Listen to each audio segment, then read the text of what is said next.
You're listening to Elevate, the official podcast of Elite Agent magazine for real estate industry sales professionals, property managers, and leaders. Each episode, we bring you behind the scenes coaching, news analysis, exclusive interviews, technology, and more to help you list more, sell more, and elevate your results. To subscribe to the magazine, visit eliteagent.com.au/subscribe.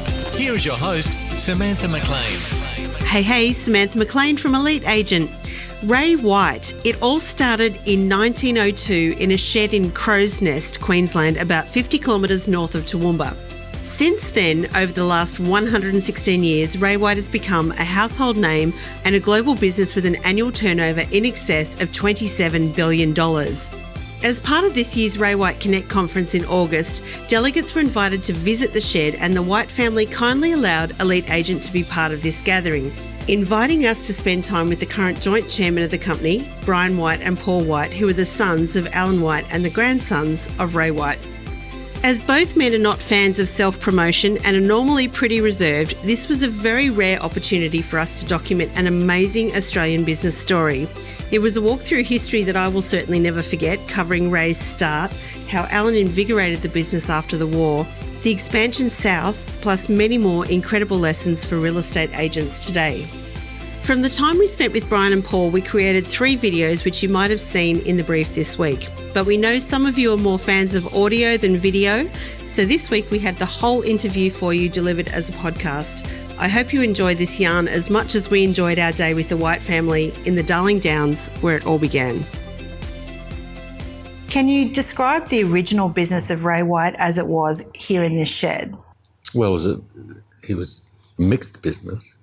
Like he had a business where he sold machinery, he sold livestock, and he sold property, and basically whatever he could sell. So that's what he did. He was an agent, and a true sense of the word in the country town. He worked for the local people, helping them sell whatever they needed to sell or buy, and he particularly was involved in the farming industry. He clearly was an entrepreneur, and he just went out and said, right, this is my community, how can I help them? What things do they need? What am I able to provide? And that led to a broadening range of services, including even providing insurance or organising insurance. That's a big spread. It all came out of this office. What do you feel would have been going on in this building? Who would have been coming and going from this building? It's often hard to remember or realise that this was actually in a railway siding. The end of the railway line from Toowoomba, trains came and shunted, and every terminus of a railway line needs sheds to put stuff in that comes off the train. There was a business centre in Crow's Nest, a row of shops and offices, where his competitors were located. He was not in the town. He was quite on the peripheral, and he had to make a presence and prove himself. He didn't. He would have started with very little capital, probably no capital. Yeah. Just opened up a door here and then tried to do some things. The culture of auction, or Ray White's culture of auction, was born because of your grandfather's love of it. Can you explain how that came about? The big thing that Ray had was the pig auctions here in Crow's Nest, and this was very much a dairying area, and in those days they separated the milk, the cream went off to Toowoomba to be made into butter, and the separated milk, which was of no real value to humans, was used for feeding pigs and young pigs, and then they'd have their pig auction in the centre of town, and Ray was one of the major auctioneers for that, and we can still see the pig yards with Ray's name on it and everything like that. So the pig day was a big day in town. It was right in the centre of town, and one of the things that's the byproduct of pigs is they do smell a bit.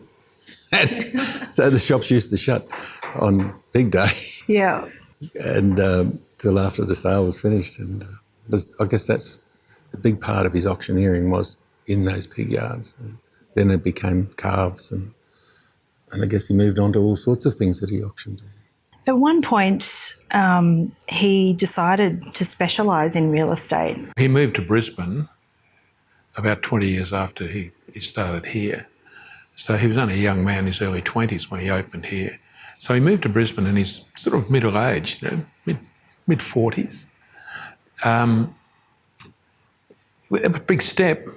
Brisbane must have seemed huge. And he went in then as a real estate agent exclusively. So that was a culmination of increasing confidence from what he had achieved here.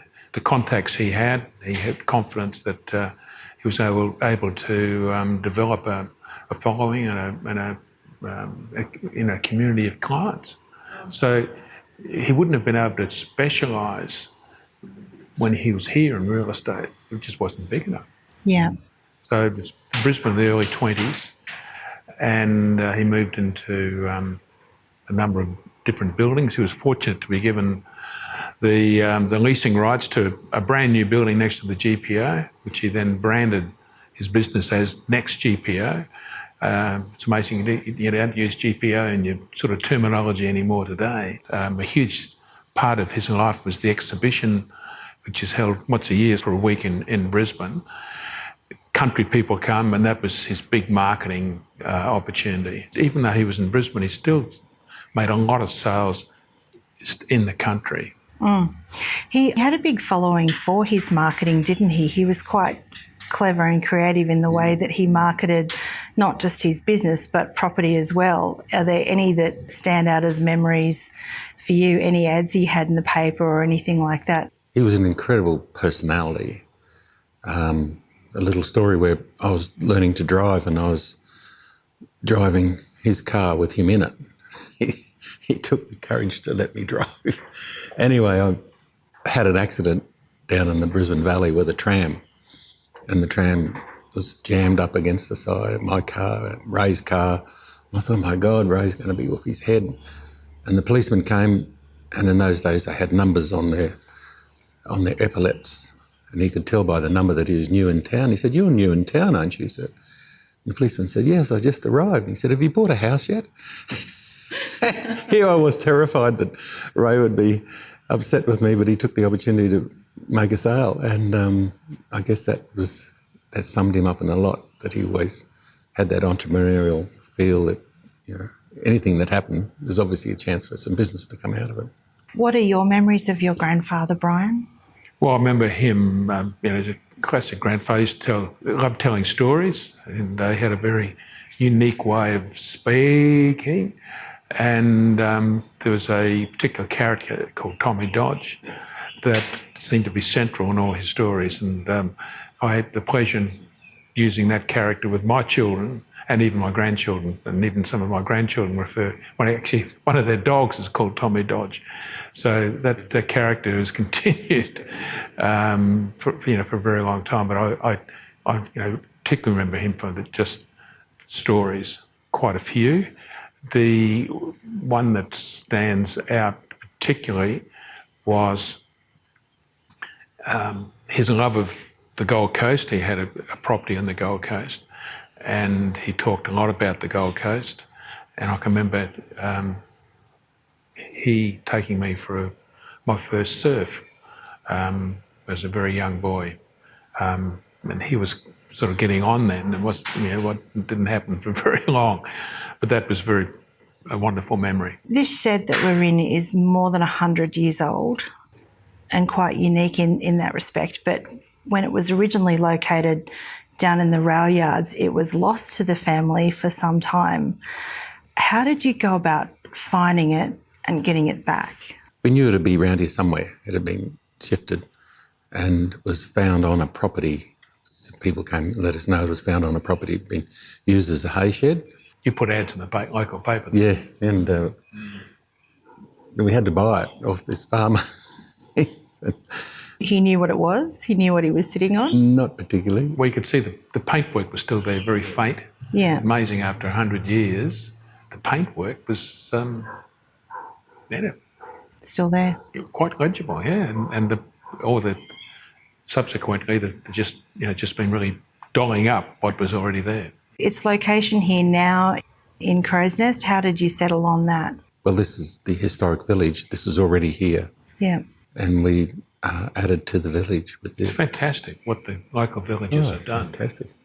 I haven't seen anything in Queensland to rival this. You know, the old butcher shops, all the different shops and buildings that they've put here.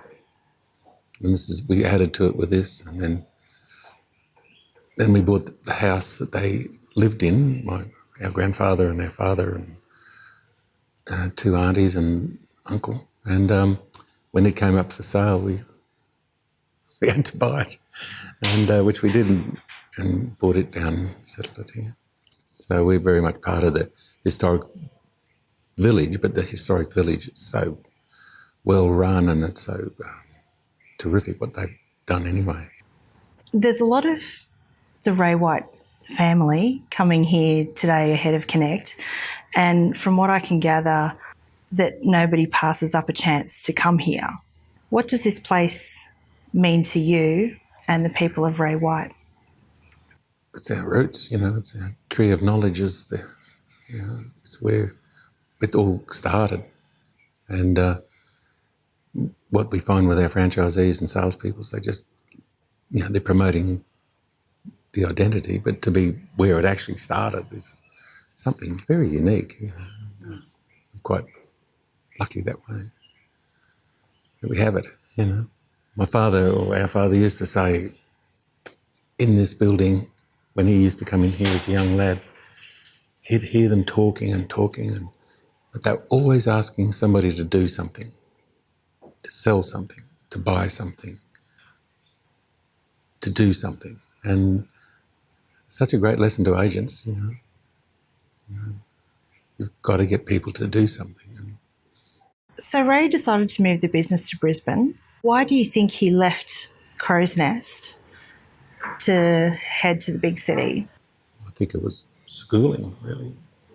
Yeah, it was give the kids a better opportunity than staying here, which I think is a huge part of all migration, isn't it? I mean, he basically migrated to Brisbane, and but there's a long story for his family even to get to Crow's Nest in the first place. They started in Hobart and they moved out to different parts of Queensland, and a lot of that's all due to opportunities and so forth. So we believe, and he always said that I just want to give my kids really good opportunities.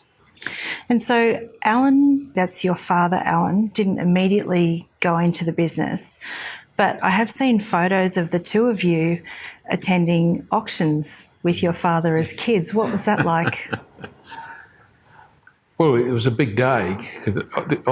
Those were sort of where he'd be auctioning an estate. You might have 30 different blocks of land. And our job was to be the runner. He'd write the name of the buyer and the price, and he'd tear the sheet out sort of thing, and Paul and I had to run up to the office that was there and have to get all the processing happening, the contracts and so forth. So, but just remember, it always this massive activity, wasn't it? People talking and moving around and excited and got the land we want, and we're going to build the house, and others disappointed. Very memorable. Yeah, it was. It was sort of during that real growth in Brisbane. These subdivisions, as Brian's saying, were put up as a lot, well, individually, but at the same time, and auctioned off. Alan had auctioned all day, and he'd come home with his croaky voice, and he loved making our eyes water because he'd talk to us. Don't talk. Then the war came, and your father went to war. So your father's real entry into the business was after he came back from the war. Tell us what you both remember of that.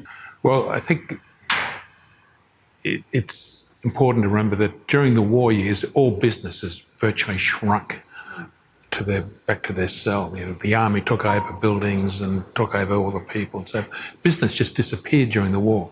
So when Alan came into the business post the war, the business almost needed complete rejuvenation. And Alan, of course, was the right man in the right place and at the right time. Sometimes our father isn't given the due recognition he deserves because he rejuvenated this business, created a fantastic platform. And I always say that it was a job then for Paul and I then to jump on that platform. But it was, from a business in Brisbane, he became arguably the market leader in Brisbane, certainly one of the very peak businesses. And the opportunities were there to really seize that and go from there. What do you remember, Paul, of Alan's early days in Brisbane? Well, I remember, particularly dinner at home. My mother and father and Brian and I having dinner and the phone ringing. The food, his meal going into the oven, and we spent the rest of the meal together while he was talking because of no mobile phones. It's all done at night, a lot of the phone calls. And he worked hard, put the effort in. Your own journeys, you both went to school in Brisbane and then went to the University of Queensland. Paul loved the land. Yeah. So Paul couldn't wait to go out Jackaroo and going on the land. That was my life. At what point, Brian, did you then, or who decided it was the right time for you to join the business? Well, it's always a terrific question for all young people, what do you do and so forth. And joining the business was always an option. There was never an expectation. But at the end of my university, I thought, well, yeah, why not try it? There's no harm in trying it. And the joy in being in a family business is pretty hard to describe. It just fits nicely. And so that was easy. I never really ever considered anything else. What was your first job? Collecting rent.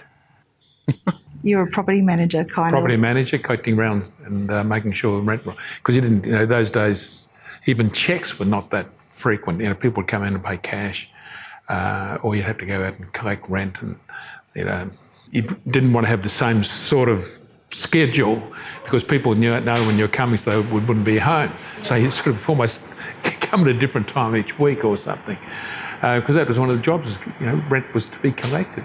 Some people were very nice to send money in. Some people had the checkbooks, but physically collecting rent was part of the business. How long did you collect the rent for? Oh, well, then I went into property management and sort of a bit more controlled. When I was in my late 20s, I actually opened an office, which was our fifth office, and that was on the south side in Brisbane, our first office south of the river. So I had that experience, relatively young age to open an office, which is all those offices were company-owned offices. So, wow, that was an experience. I was very much involved in prior to that, in the leasing of the new generation office buildings. Sort of post the war, all the banks were building new headquarters, the life insurance companies. We were fortunate in getting a lot of those appointments. So, there's a lot of different things I was involved in. And so your love of the land led you...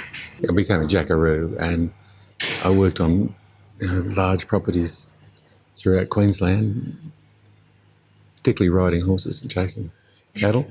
That was my love, but sort of learned how to manage properties and learnt the intricacies of trying to make a rural property work, and then had the opportunity to buy a property in the Western Darling Downs here in Queensland, which ran for a number of years.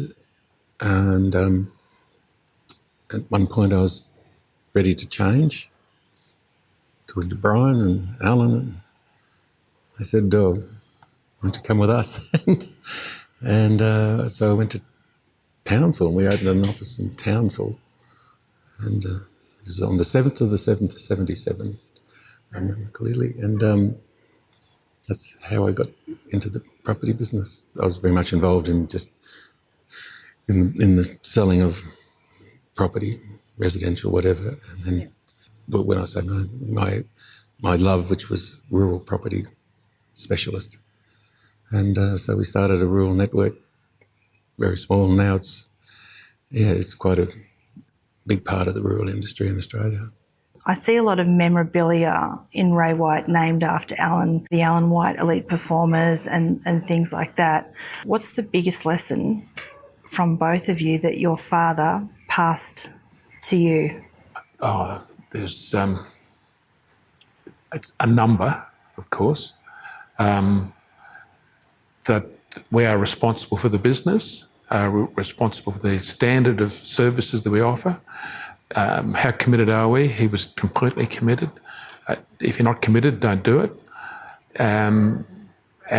Respect for the people you have, and attempt to understand the principles of leadership. And the big thing that I think we had is, we'd rather not do a deal than do a deal that was not right for the client, which eventually would be not right for us anyway. And that ethical sort of standard is something in our DNA, seems to be. The move south from Brisbane into New South Wales, who was it that decided it was time to expand south of the border? I think we all had ambitions, didn't we? And well, if we didn't expand, the word southerner was a terrifying word, and it's hard to describe it. They're like the Huns. The southerners are coming, because it was all just Brisbane-based businesses. Suddenly the southerners, and this is sort of, really from the 1980s onwards, sort of they're appearing. We didn't have a future if we weren't national. So we could expand and fail, but we might succeed, or we can do nothing and fail. It was like a reverse. People say, gee, you must have had terrific confidence. No, I was terrified. What the hell is going to happen? How are we going to make it? And probably being like that made you work twice as hard. There's no complacency. What were some of the challenges you faced in moving south? Or taking on the southerners, let's say? Well, the brain recognition didn't exist. And in the early days, people would say, oh, thanks. Oh, by the way, I'm leaving to go to one of our other competitors. And no one knows the brand. Ray who? And we branded our company Ray White Real Estate for a long time, just for people to know what it was. And it's funny how we ended up with some extraordinary personal support stories. You look back now and you can think of so many names of those guys that were absolutely critical in us enabling us to establish ourselves and establish our relevance. And it's sort of it's a bit shocked to realise now, sometimes hard to talk and say, hey, people didn't understand we're in New Zealand. We've got a fantastic business in New Zealand now as Ray White. Ray who? But time passes and good things happen. Paul, you were instrumental in the franchising model of Ray White. What were the early days like when you started offering franchises to other people? Well, we were a company-owned operation, and we didn't really believe we didn't believe that franchising would get the best. And we were talked into it by a couple of guys from Carina in Brisbane to let them have a franchise, and they'd show us what they could do, and we all went, well, they outsold our company offices 2 to 1. We all sat around, didn't we, and go, how could this possibly be? And it didn't take us long to realise that people have the desire to own their own business rather than working. And that's when it took us down the franchising trail. And we franchised all our own offices to our operators, and then encouraged people to join us as well. And that's when the momentum sort of got started. We bought a small business called ERA, which Brian was instrumental in buying. It was in New South Wales, particularly, some in Queensland. And that helped us break into the New South Wales market, into Sydney particularly. We picked up some very strong people who are still with us today. And we went through the stock exchange crash in the late 80s. And that may have been a very big thing for us because everybody swung their money into property and the market took off. And people wanted an identity. And so, it was, lots of things came together at the same time. Obviously, this business has seen it all pretty much. It's seen wars, depression, stock market crashes, all of that sort of thing. Now there's, I think I counted over 1,000 franchisees. What was the key to going from 1 or 2 franchises to 1,000? Well, it didn't happen overnight, of course, and gradually, we're talking a long period of time. We're coming up to our over 30 years now since we moved interstate. So it's a long time, and every year more officers have joined and so forth. We've had to take some risks, and I think that's crucial in business. And it's paid off. Fantastic.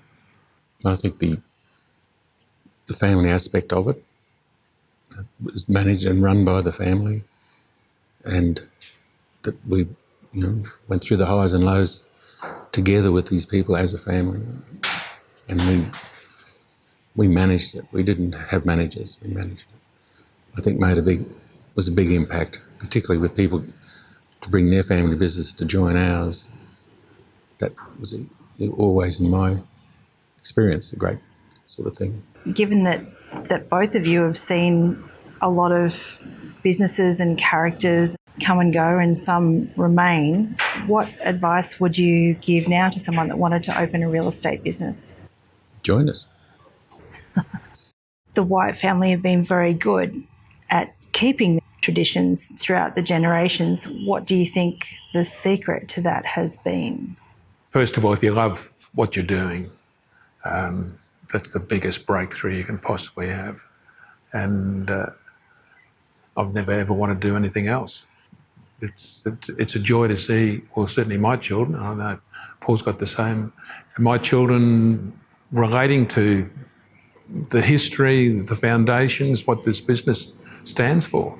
And I have no question that if Ray saw them performing the way they do, he'd say, wow, we got chips off the old block. Speaking of families, your wife, Rosie, was also involved in the business for a period of time. My father laid claim to fame that he was the first person to employ a woman in real estate. Imagine that. Can you imagine that today? And my wife was involved in our first training program. We didn't have a formal trainer, but we've subsequently, she started and others sort of took her, came as well. So it's certainly a family affair. Let's talk about the future and leadership. Are leaders born or made? Well, leaders definitely are made. And the trouble about being a born leader is that you have a confidence that you've got something special. You don't really understand what it is that you've got some sort of knack. I've seen so many born leaders fail in business, whereas people who clearly not a born leader, understanding what is required, they become far more effective. Exactly. We've had so many unlikely people turn into something extraordinary through training, experience and support. Speaking of training, I read somewhere that you go and spend a week at Harvard every year. What's one of the big lessons that you've enjoyed from learning from overseas educational institutions?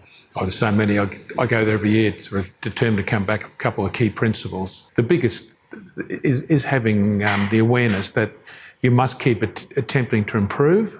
As soon as you think, well, it's up to other people to improve, but not me. I'm the owner of the business. I'm employing you to go and do all the hard things. I'm just going to be that's hopeless. That's always, those lessons often need to be revisited, and it's very tempting to think you're there. My God, I've made it. And there's a phrase we use: if you're there, you're on the way back. No, I agree with that. And I see it a lot in the industry. Companies got complacent, and within a few years, they start the slippery slide, which is so hard to turn around. Ray White has a culture of performance, or a culture of encouraging people to perform at their best. What are some of your tips for managing superstars? You can still bring value to superstar. And a lot of business owners don't realise that they need to bring value to their people, not just be the boss. It's a terrible word, boss. I hate it.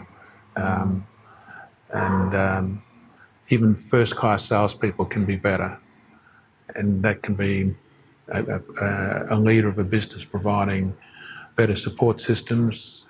Good communication with those high performers always leads to new ideas that can be implemented. What's the most important quality of a leader today?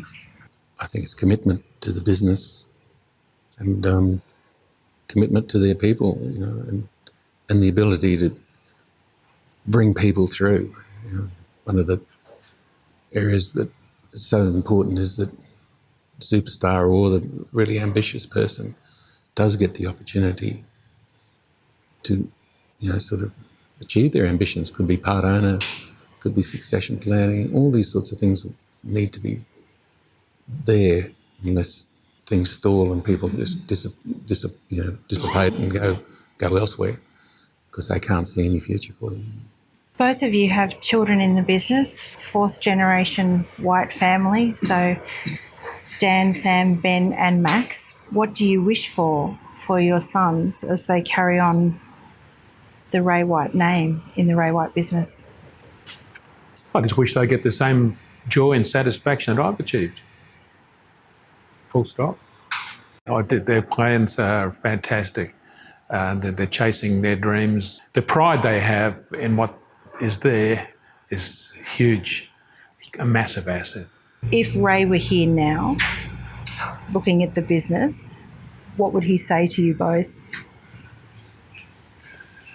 I often wonder about that, and I don't know. I have no idea.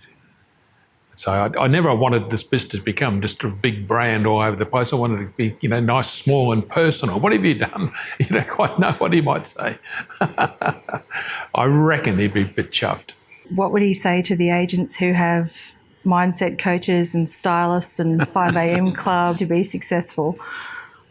Well, a little story that was relayed to me when they were in the CML building in the city.